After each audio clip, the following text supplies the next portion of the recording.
Hello student, पीके academic classes में आपका स्वागत है। मैं पीके पांडे आज आपको क्लास 10th का एनसीईआरटी प्रश्नावली 1.3 करवाने वाला हूं।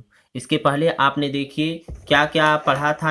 आप उसे देख सकते हैं। सबसे पहले आपने जो देखा था इसमें कि हमारा फैक्ट क्या था, तो इस फैक्ट में हमने देखा था कि ये फैक्ट था। इसमें से 3 पार्ट पढ़े थे आपने। यूक्लिड विभाजन हो गया था, इससे रिलेटेड आपको प्रश्नावली करवा दिए हैं। अंकगणित के आधारभूत प्रमेय हुआ था, इससे आधारित आपका एनसीईआरटी का क्वेश्चन 1.2 करवा दिए हैं प्रश्नावली। अब हमारा तीसरा टॉपिक है परिमेय और अपरिमेय का रिवीजन। ये मैं अभी पिछले वीडियो में पढ़ाया हूँ, मैं इसका एनसीईआरटी आपका प्रश्नावली करवाने जा रहा हूँ। उसके बाद परिमेय संख्याओं का दशमलव प्रसार है, ये हमको करना है। तो ठीक है, हम देखते हैं परिमेय संख्याओं की इससे रिलेटेड हमको पढ़ना 1.3। जी, इसके पीछे भी मैंने आपको होमवर्क दिया था, देख सकते हैं। कर्डिम 3, 5 कर्डिम 7 और 5 माइनस कर्डिम 2, ये पॉइंट था, मैंने आपको होमवर्क दिया था। तो एनसीईआरटी जो क्वेश्चन बनने वाला है, एनसीईआरटी का जो क्वेश्चन बनने वाला है, इसमें भी केवल 3 ही क्वेश्चन आपको मिलेंगे। तो आइए देखते हैं।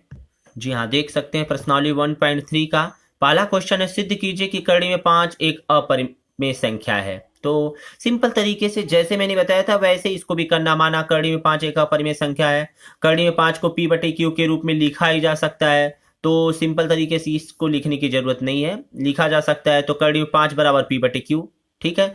दोनों पक्षों का वर्ग करेंगे तो हो जाएगा 5 और ये हो जाएगा पी बटे क्यू यानी पी स्क्वायर बटे क्यू स्क्वायर। फिर ये गुणा कर दीजिए तो हो जाएगा पी स्क्वायर बराबर 5 क्यू स्क्वायर। समीकरण नंबर 1। तो यहाँ से क्या देख रहे हैं कि 5 जो है वो किसको डिवाइड कर रहा है, पी स्क्वायर को। 5 जो है पी स्क्वायर को विभाजित कर रहा है, इसका मतलब 5 पी को भी विभाजित करेगा जब स्क्वायर का, क्योंकि ये प्रमेय, ये किससे है, प्रमेय से है। इसे प्रमेय से हम कह सकते हैं। उसके बाद जब 5 पी को विभाजित कर सकता है तो पी बराबर 5 ही हम एक कांस्टेंट टर्म मान सकते हैं, ठीक है। अरे भाई 5 पी को विभाजित कर सकता है तो 5 जो है ये विभाजित करेगा किसको, पी को। तो यहाँ पर मान लेते हैं यम आ गया, तो क्या हो जाएगा, इसका इसमें गुणा करेंगे तो पी बराबर भाज्य गुणे भागफल, तो वही ना आएगा। विभाजित का मतलब शेषफल 0 आ जाना चाहिए, तो वही है पी बराबर 5m। तो ये दोनों पक्षों का वर्ग करेंगे तो पी स्क्वायर बराबर 5 पच्चे 25 एम स्क्वायर। तो पी स्क्वायर का मान 25 एम स्क्वायर ले जाकर के यहाँ समीकरण में 1 में रख दीजिए। तो यहाँ रखेंगे तो हो जाएगा 25m स्क्वायर बराबर 5 क्यू स्क्वायर टेंस टू, आप देख सकते हैं यहाँ से 5 पच्चे 25 कट जाएगा, तो यानी 5m स्क्वायर बराबर क्यू स्क्वायर। तो आपने क्या देखा, क्यू स्क्वायर, इसको ऐसे भी लिख सकते हैं, क्यू स्क्वायर बराबर 5m स्क्वायर। तो क्या लिख सकते हैं, 5 किसको डिवाइड करा, क्यू स्क्वायर को।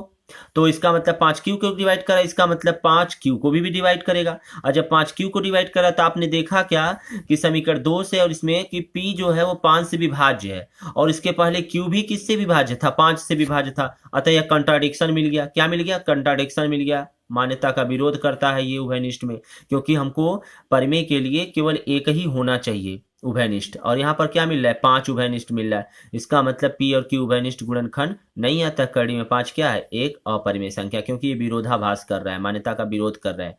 तो क्योंकि हमने क्या मान के लेकर चला था, यहाँ पर परिमेय संख्या मान के लेकर चला था। क्या लेके चला था, परिमेय, इसलिए गलत हो गया, इसलिए क्या है, अपरिमेय संख्या। आइए दूसरा क्वेश्चन देखते हैं।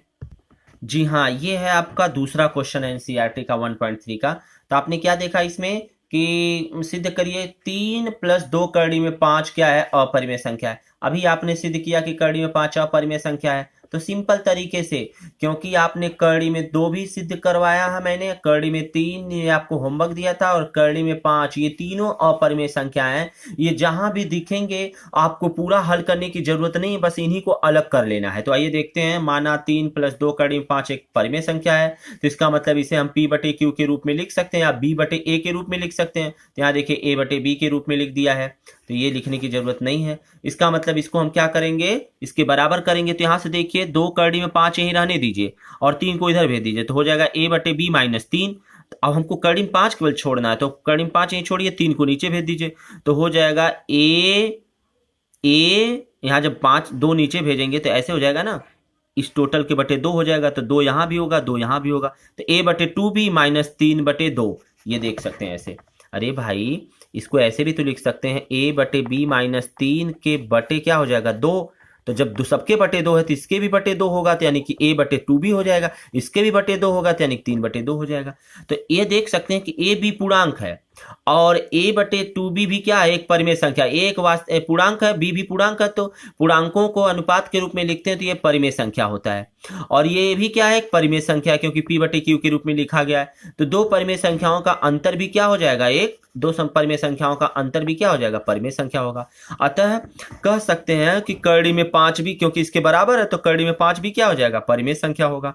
लेकिन ये कंट्राडिक्ट हो रहा है, क्योंकि करड़ी में 5 अभी अभी पीछे आपने प्रूव किया कि अपरिमेय संख्या है, अतः दर्शाया गया हमारी अवधारणा गलत है। अतः 3 + 2 करड़ी में 5 क्या है, एक अपरिमेय क्या है, संख्या है। आइए तीसरा क्वेश्चन देखते हैं। तीसरे क्वेश्चन में हमारा क्या कह रहा है, तीसरा क्वेश्चन कह रहा है सिद्ध कीजिए कि संख्याएं अपरिमेय कौन सी, पहला ये, दूसरा ये, तीसरा ये, इनमें से 1/2 में 2, 7 करड़ी में 5 और 6 + करड़ी में 2। तो ये आपके लिए होमवर्क है, इनको आप होमवर्क करिएगा, इसमें कुछ नहीं करना है, बहुत ही आसान तरीके से। देखिए 1/करड़ी में 2 दिया है, परिमेय संख्या मान सकते हैं, तो ये p/q के रूप में लिखा जा सकता है। तो देखिए 1/2 को p/q के रूप में लिख दिए।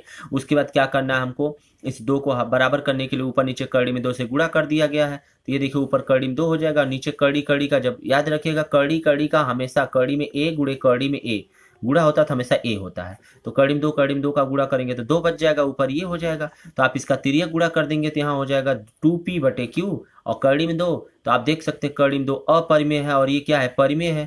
तो इसके अनुसार पता चल रहा है कि करड़ी में 2 परिमेय है, तो विरोध उत्पन्न कर रहा है। अतः कह सकते हैं कि करड़ी में 2 क्या है, यानी जो दिया गया कंडीशन 1/करड़ी में 2 क्या है, आपका अपरिमेय है। तो बड़े आसान तरीके से कर सकते हैं, इसमें जरा सा कुछ नहीं करना है। तो इसके बाद हम दूसरा क्वेश्चन भी देख सकते हैं। ये देखिए दूसरा क्वेश्चन है और यहाँ पर ये तीसरा क्वेश्चन है, तो दूसरा क्वेश्चन भी देख सकते हैं। दूसरे क्वेश्चन में भी कुछ नहीं करना भाई, 7 करड़ी में 5 मान लेते हैं, एक परिमेय संख्या है, तो इसे भी p/q के रूप में लिखा जा सकता है। तो देखिए p/q के रूप में लिख दिया गया है। करड़ी में 5 को ये छोड़िए, 7 को नीचे भेजिए, तो करड़ी में 5 बराबर p/7q हो जाएगा। और आपने देखा p भी एक पूर्णांक है, q भी एक पूर्णांक है, 7 भी एक पूर्णांक है, तो p/q भी क्या हो जाएगा, परिमेय संख्या।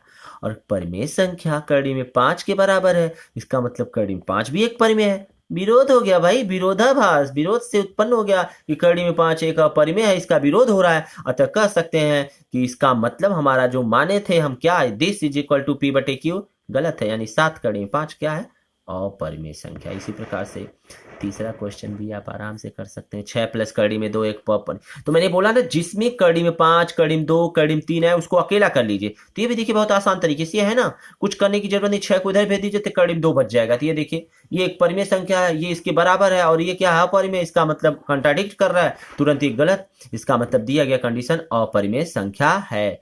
तो ये आप देख सकते हैं, बस ये आपको 3 क्वेश्चन करने थे इस प्रश्नावली में 1.3 में। अब हम आपसे, तो अगर ये वीडियो अच्छा लगा हो तो लाइक तथा शेयर जरूर करें, और साथ ही साथ चैनल को सब्सक्राइब करना एकदम ना भूलें, और बेल आइकन को जरूर प्रेस कर लें।